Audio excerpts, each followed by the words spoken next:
Soy Alex Cosío, bienvenido a esta serie de estudios transformados, donde estamos aprendiendo cómo el creyente es transformado para producir en su vida el fruto del Espíritu Santo.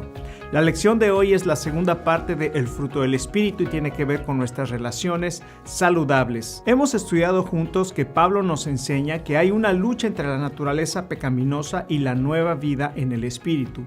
En Gálatas 5, 16 y 17, en la Nueva Traducción Viviente, el apóstol dice: por eso les digo, dejen que el Espíritu Santo los guíe en la vida, entonces no se dejarán llevar por los impulsos de la naturaleza pecaminosa. La naturaleza pecaminosa desea hacer el mal, que es precisamente lo contrario de lo que quiere el Espíritu. Y el Espíritu nos da deseos que se oponen a lo que desea la naturaleza pecaminosa. Estas dos fuerzas luchan constantemente entre sí, entonces ustedes no son libres para llevar a cabo sus buenas intenciones. Toda persona que ha nacido de Dios por medio del Espíritu Santo tiene una nueva naturaleza, que va a querer agradar a Dios. Sin embargo, la naturaleza pecaminosa o la carne sigue inclinándonos a hacer lo malo.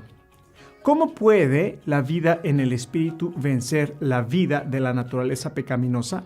Pablo dice: vivan en el Espíritu y no satisfagan los deseos de la carne. Thomas Edward Lawrence, comúnmente conocido como Lawrence de Arabia, se convirtió en un héroe nacional en Inglaterra después de que ayudó a los árabes a derrotar las fuerzas turcas durante la Primera Guerra Mundial. Lawrence formó una estrecha amistad con muchos líderes árabes en el Medio Oriente y después de la guerra acompañó a algunos de ellos a París para la Conferencia de Paz de Versalles. Estos hombres del desierto nunca habían estado en Europa. Ellos se sorprendieron de muchas cosas, pero nada les sorprendió más que el agua corriente que tenían en las habitaciones del hotel. Solo con abrir la llave podían tener toda el agua que querían. Cuando la delegación árabe se preparó para salir de París y regresar a Arabia, Lawrence los encontró tratando de llevar las llaves de los baños con ellos para que pudieran tener agua corriente cuando regresaran al desierto. Y les explicó que detrás de las llaves habían enormes depósitos de agua, un sistema de tuberías y que sin estos las llaves eran inútiles. No había magia en las llaves. Lo que había detrás de la llave suministraba el agua. Una llave que no está conectada a un suministro de agua es inútil. El agua proviene de una fuente que no podemos ver cuando abrimos la llave. Del mismo modo, nuestro poder como cristianos proviene de estar conectados a Dios a través de la vida en el Espíritu que nos ha dado. Nuestro poder proviene del Dios Todopoderoso. Así también, si estamos conectados a Jesús, tendremos el poder espiritual para vencer los deseos de la carne. Recuerda que el Señor Jesús dijo: yo soy la vid, ustedes las ramas. El que permanece en mí y yo en él, este lleva mucho fruto, porque separados de mí nada pueden hacer. ¿Por qué no puedes cambiar?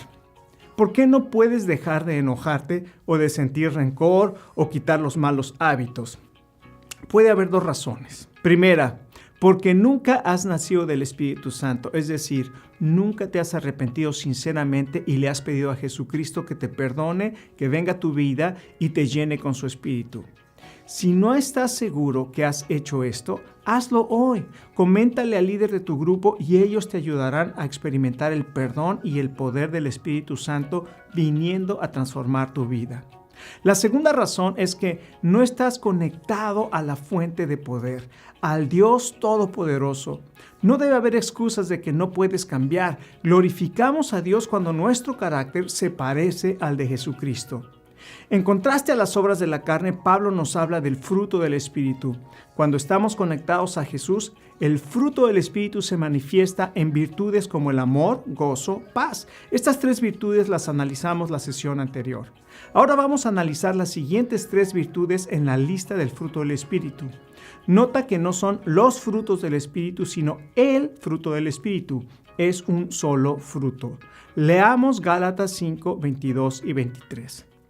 Mas el fruto del Espíritu es amor, gozo, paz, paciencia, benignidad, bondad, fe, mansedumbre y templanza. Contra estas cosas no hay ley. Estas 3 virtudes del fruto del Espíritu, la paciencia, la gentileza y la bondad, tienen que ver con tener relaciones saludables con los demás. En primer lugar, veamos la virtud de la paciencia. Esta es una virtud que puede ser muy difícil para algunas personas. Pregúntate, ¿soy paciente? ¿Qué pasa cuando alguien te interrumpe? ¿Tienes algo que necesitas terminar y alguien te llama o peor aún, llega a tu casa? ¿Cómo reaccionas? ¿Te enojas? ¿Hay malestar en ti? ¿Te vuelves grosero? Parece que no tenemos tiempo para nada, parece que siempre estamos deprisa y eso nos hace impacientes. Había una hermana en la iglesia que tenía sus nietos y un día cuando estos se fueron de su casa dijo: me gusta mucho cuando mis nietos vienen a mi casa, pero me gusta más cuando se van.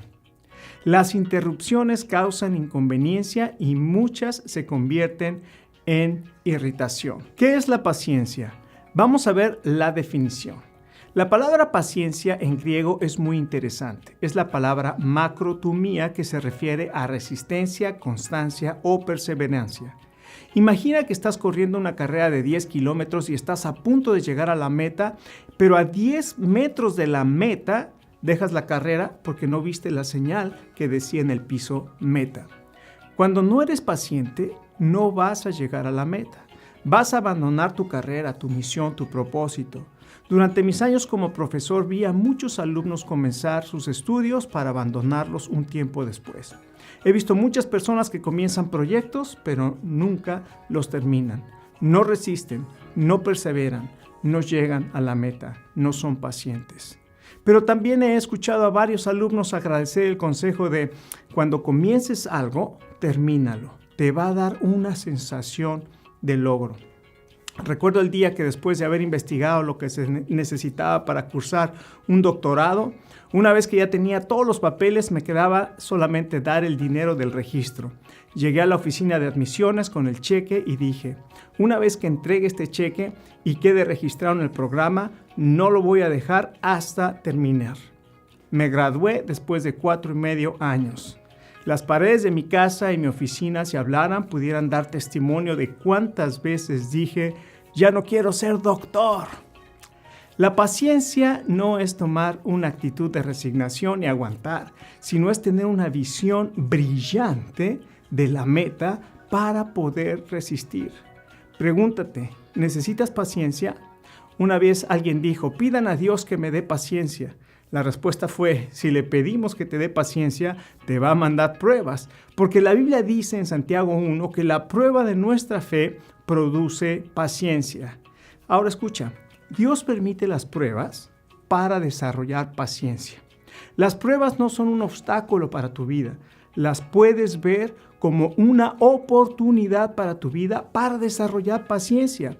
Sin pruebas no desarrollas paciencia y sin paciencia no puedes ser una persona madura en Cristo. Dios no te va a reprobar si no pasas la prueba. Lo que va a hacer es que te va a volver a registrar en el curso de la paciencia y te va a volver a probar hasta que pases la prueba.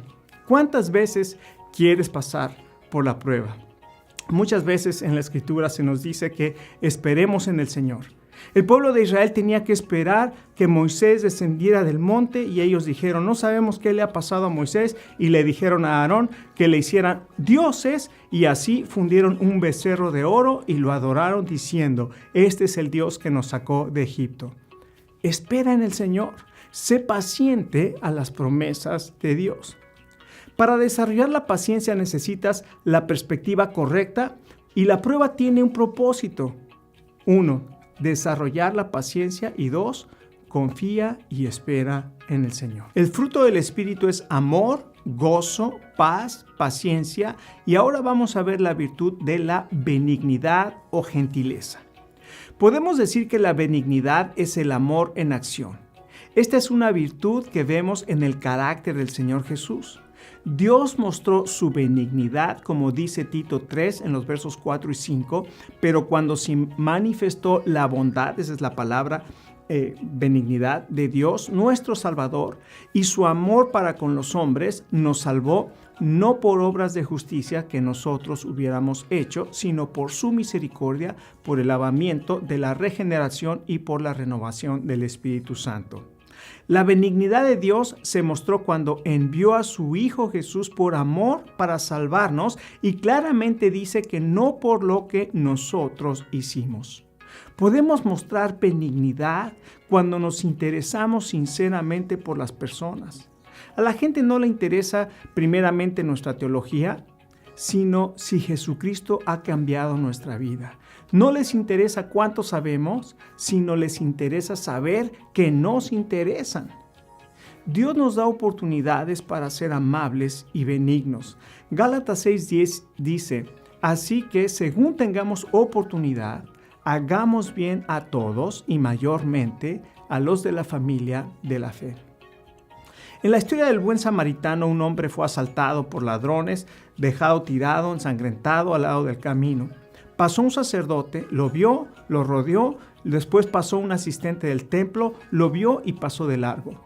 Pero cuando pasó un samaritano, fue movido a misericordia. Lo levantó, lavó sus heridas, los llevó a una posada y pagó por su estancia.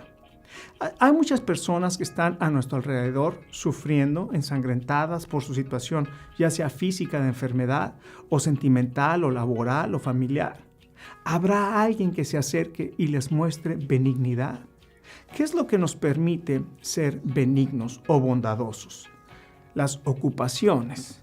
Estamos tan ocupados que no tenemos tiempo para mostrar interés y ayudar a otras personas. La Biblia dice, según tengan oportunidad, hagamos el bien a todos, mayormente a los de la familia de la fe. Habrá veces que sintamos temor porque pensamos que la gente se va a aprovechar de nosotros. Una vez llamó una persona para decir que su hijo estaba en el hospital y que quería que alguien orara por él. Mi mamá me acompañó a visitar al niño. Al llegar al hospital, el papá nos dijo que el doctor le acababa de prescribir unos medicamentos y que no tenía dinero para comprarlos. Mientras él me llevaba a la habitación de su hijo, me dijo, ahora vengo, voy por el doctor. Salió y fue con mi mamá para pedirle dinero para los medicamentos. Le dijo que yo estaba con su hijo. Después de unos momentos esperando, me imaginé que tal vez no había hijo y que esta persona podía ir a estafar a mi mamá. Cuando salí, mi mamá ya le había dado dinero. ¿Sabe una cosa? Gracias a Dios que no había ningún niño enfermo y que pudimos mostrar bondad a esa persona. Usted dice, pero los estafó. Tal vez, pero Dios es el que tiene el registro de todo y Él es el que da las recompensas. El Señor Jesús dijo, cualquiera que da un vaso de agua a uno de estos pequeños, no perderá su recompensa. Tenemos que ser cuidadosos, pero no temerosos.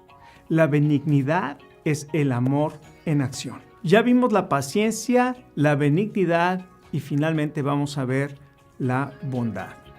La palabra griega agatosune, que describe esta virtud del fruto del Espíritu Santo, solo se encuentra 4 veces en la Biblia.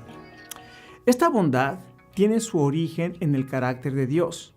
Dios es bueno, pero lo impactante es que Romanos 15:14 dice, pero estoy seguro que ustedes, hermanos míos, de que ustedes mismos están llenos de bondad, llenos de todo conocimiento, de tal manera que pueden amonestarse los unos a los otros.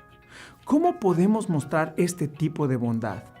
En primer lugar, llénate de la palabra de Dios, memorízala, medítala y siempre tendrás algo bueno que compartir con los demás. También puedes guardar tu mente. Alguien dijo que la mente ociosa es el taller de Satanás. Todas nuestras batallas comienzan en la mente, así es que guarda tu mente. Y en tercer lugar, congrégate. Hebreos 10, 24 y 25 dice, y considerémonos unos a otros para estimularnos al amor y a las buenas obras. No dejemos de congregarnos como algunos tienen por costumbre, sino exhortémonos y tanto más cuando ven que aquel día se acerca. Es más fácil desarrollar la bondad cuando estás en comunión con los hermanos. No dejes de asistir a los servicios de adoración o a los grupos pequeños. Recuerda, necesitas compañía. Pablo nos ha hablado de estas 3 virtudes del fruto del Espíritu Santo: paciencia, benignidad y bondad. Pasemos ahora al tiempo de discusión en grupo para compartir unos con otros cómo podemos permitir que florezcan estas virtudes del fruto del Espíritu en nosotros.